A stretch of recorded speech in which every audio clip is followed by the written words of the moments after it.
What's up, guys? How are you today? Welcome to my vlog. Today I will be doing some updates and stuff like that. I don't think I released a lot of those things, but I may be wrong, so bear with me. Now, as you can see, I am vlogging. That means my camera is working. I mean, I got a new camera. I should actually specify that properly. And I am thankful for Drift doing that, because they didn't just send me a camera, they sent me the whole box with all the mounts and everything, and I just sent them the camera.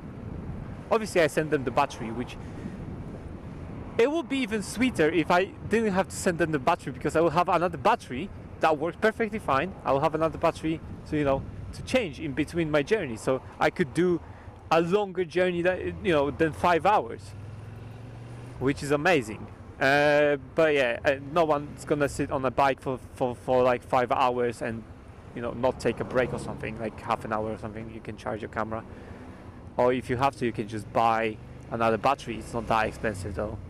But I'm saying it will be sweeter. But it was sweet anyway. I do like spare parts for my cameras, believe me.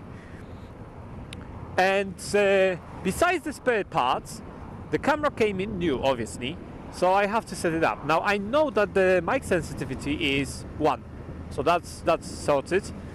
The only problem is I don't know how the horizon looks, so it can be a bit tilted to the side, or it can be straight. I don't know. I tried to figure it out when I actually put the camera on my helmet. I tried to figure it out the previous adjustment I did, but you don't have the picture or anything. You cannot just assume it's like that. So I'll have to check this video, and then I can adjust that. So this video may be a bit tilted, and I just want you to understand that it is a camera I haven't properly adjusted yet. Right, so a bit of updates. I don't know if I said anything about my heated grips. I have heated grips.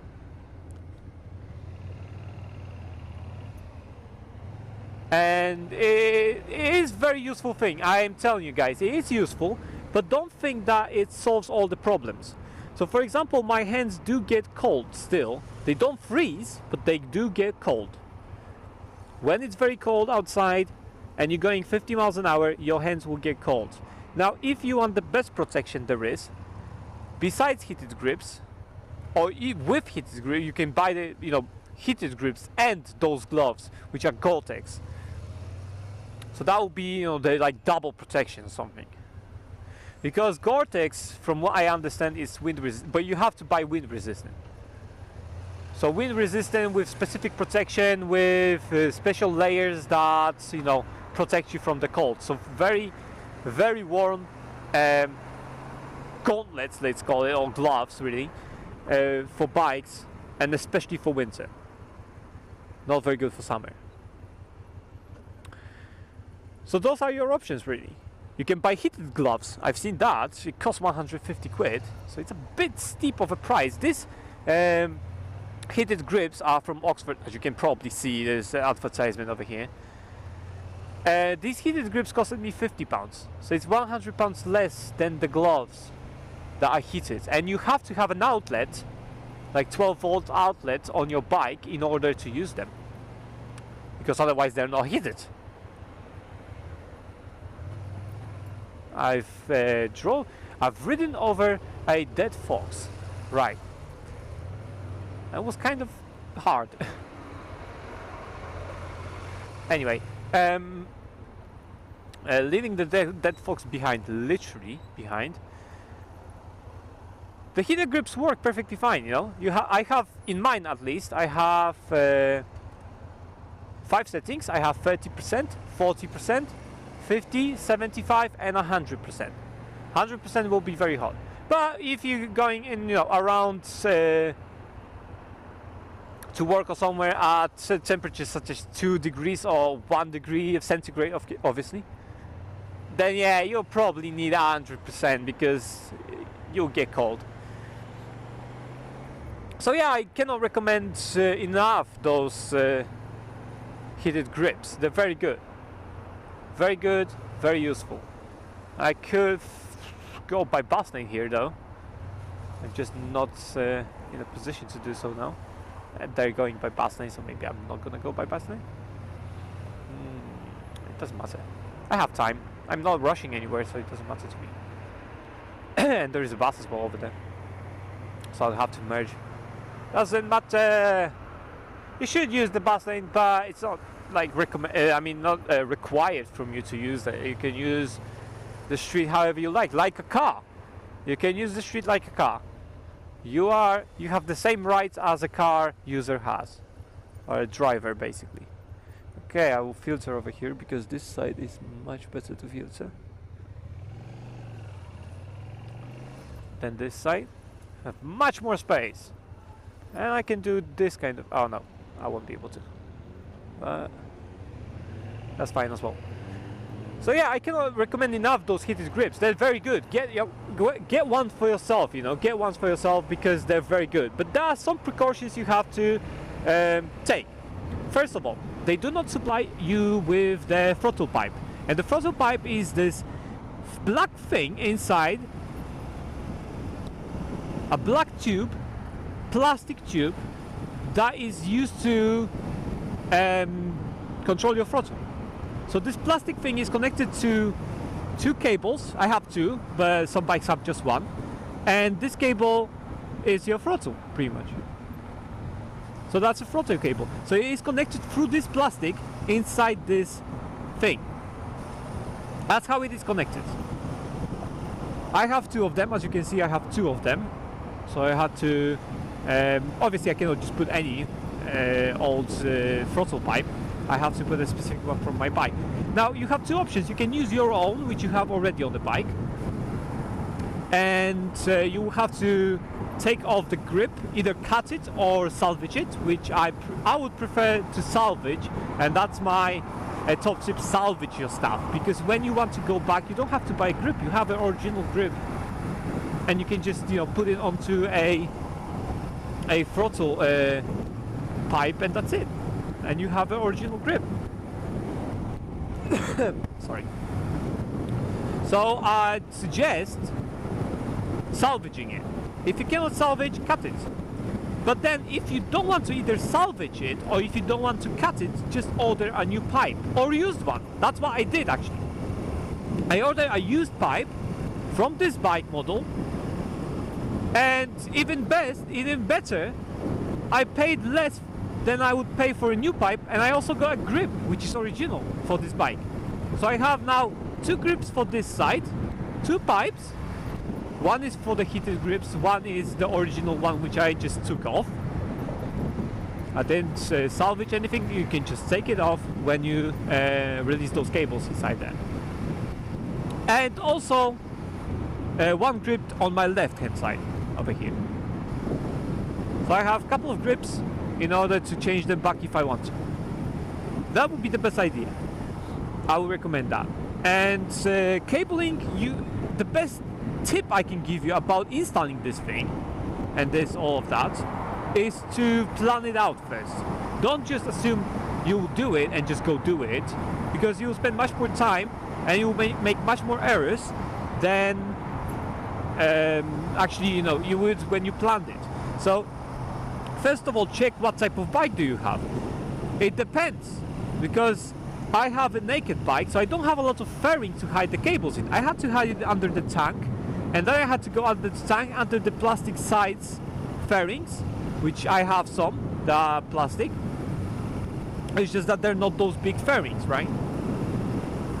And so I did figure it out, and I said, all right, I know how to do it. I have some bars, like a frame. It has tubing. I attach wires to that with a zip tie and stuff like that.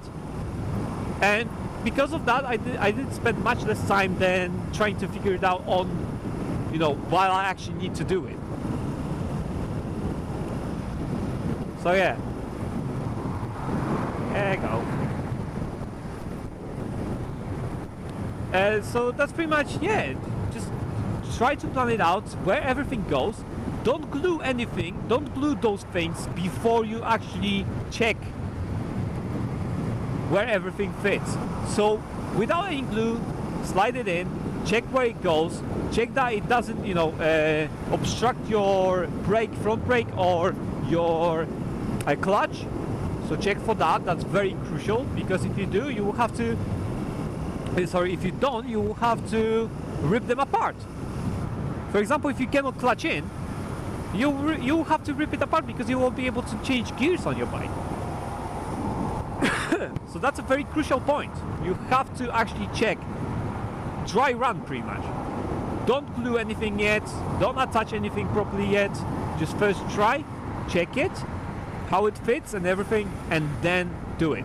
Another tip I can give you when fitting those is that when cutting, because some of them will have to be cut, when cutting the grips, the heated grips, to a correct size, I'd say cut them a bit more, perhaps. That depends on your, probably on your weights, but I think you'll have to cut them a bit more than usually, because you have to allow for the weights. Weights will screw in, and if you didn't cut enough,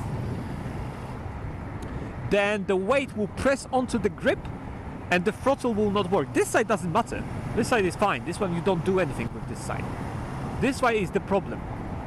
This side is the problem because if you cannot, if your throttle sticks, you open the throttle and it will stay open all the time, not going down at all, and that's a very bad thing. So do make sure that the throttle has free play. You can move it around. When you open the throttle, start your bike, open the throttle, and check that it goes back naturally, like snaps back, and that's it. That's how it should behave. So those are my tips when installing the heated grips. And also check for those things, check where the cables are, check for the so do you have enough cable when you turn? So do from lock to lock turning, and check if you have enough cable sticking out to not snap anything, so that you don't stress the cable. And that's pretty much that. That's simple. It's simple, but it's also time consuming and involves a lot of planning kind of thing. So you have to plan it out for a bit first, check everything, and then you can do it, and it's not very difficult to do whatsoever. You don't have to go to a garage or a mechanic to do that. It's a DIY job. You don't need to have a lot of tools either for this. Just a screwdriver. They give you a glue, so they give you super glue. So you have to have a screwdriver for this, and any tools that you may require to, for example, lift up a bike's cover, something like that, bike's tank, something like that. Yeah. I probably already did that video. It's just that it's more informative, I think, and I don't actually remember if I did the video about my heated grips. But it's pretty simple, you connect this cable with those two, this then connects to a battery, and that's it. You don't have to like solder any fucking cables or anything, it's just go. That's it. So it's very simple, costs about £50, not that expensive, and it will take you about 2 hours, maybe less, depends on how well you plan it and everything. It may take you about maybe even an hour. That depends, obviously, as I said, how you plan it, how you know your bike and everything. So I do recommend that. And another thing that I did on my bike, actually, as an update kind of thing, I did a... Well, my nose is running. Okay. I did change the oil. So I changed the engine oil. It has a very new oil. The gears are working fantastically, man, now. After the oil change, they're so smooth. It's like nothing, like new, pretty much. So I'm glad with that. And also, I changed the oil filter. Oil filter was kind of rusty, and I saw, I thought, I'll change it. I'll change because I don't kind of believe this guy, he changed it. So I'll change that. It doesn't cost that much, like £7 for oil filter, which is change it every like what, 6,000 miles. nothing pretty much, you know, pocket change. It doesn't cost that much, so I changed it with the oil. And I bought new oil, which costed me like £35 for 4 liters. Although, as I said, I would use that 4 liters. No, actually, I had some from the previous owner, so I used that first, and then added whatever I needed from the new one. And now I have for one more change only, because when you change the oil with the filter, you need, in my bike at least, you need 2.75 liters. 2.75 liters of oil when you change with oil filter. If you change without oil filter, you do 2.4 liters change. So just changing the oil. And I also changed the air filter. Air filter is supposed to be changed every 12 or 11 or something like that, 1,000 miles. So I changed that. Then try to clean it in. It was dirty, and the collector for dirt and everything was also fucking dirty. I think this guy didn't actually try to clean it once, because it stank over there as fuck, man. I washed it, I cleaned up, and it's now fine. So yeah, now I just have to change the spark plugs, because I don't know if you change them ever. So I just want to change them to make sure. The brake fluids are changed. As you can see, the color is white pretty much. It was dark in the past, but it's white now. And besides that, I think that's all. I think I didn't do anything else. Yeah, that's pretty much it. So yeah, thanks for watching, guys. That's just my update. I will start now with, you know, proper kind of vlogs and everything. That's just my update. It's gonna be a bit long, I assume, but I did talk with my brother actually, and we are going to do a kind of a CBT videos for you guys. It's not a real CBT, because as I said, I'm not an instructor, but it will be a kind of CBT video where he will just show you, you know, U-turns and stuff like that, and it will be separated into elements. So I'll have like 5 videos, each different element pretty much, and then I will explain the process and everything. So yeah, that's pretty much it. That's in the future. And if you like, you can subscribe, like the video and share it. You can also visit my Instagram and follow me there. I do post some pictures, not every day, but most of the time. Thanks, guy. Most of the time I post stuff over there when I have some stuff to post. And you can read my novel, which is called Limits, on Webnovel. And all the links are below in the not the comment section. In the comment section, you leave your comments. The links are below in the description of the video. That's the one. So that's pretty much it, guys. Thanks for watching. Hope you enjoyed, and hope you come back in the future with me doing more videos about not only CBT. I will do DAS and stuff like that. I will explain those as well if you want to listen to that. And I'll also do more vlogs that I just rant about any odd topic and stuff like that. And so yeah, thanks for watching. Tune in next time. Blast out.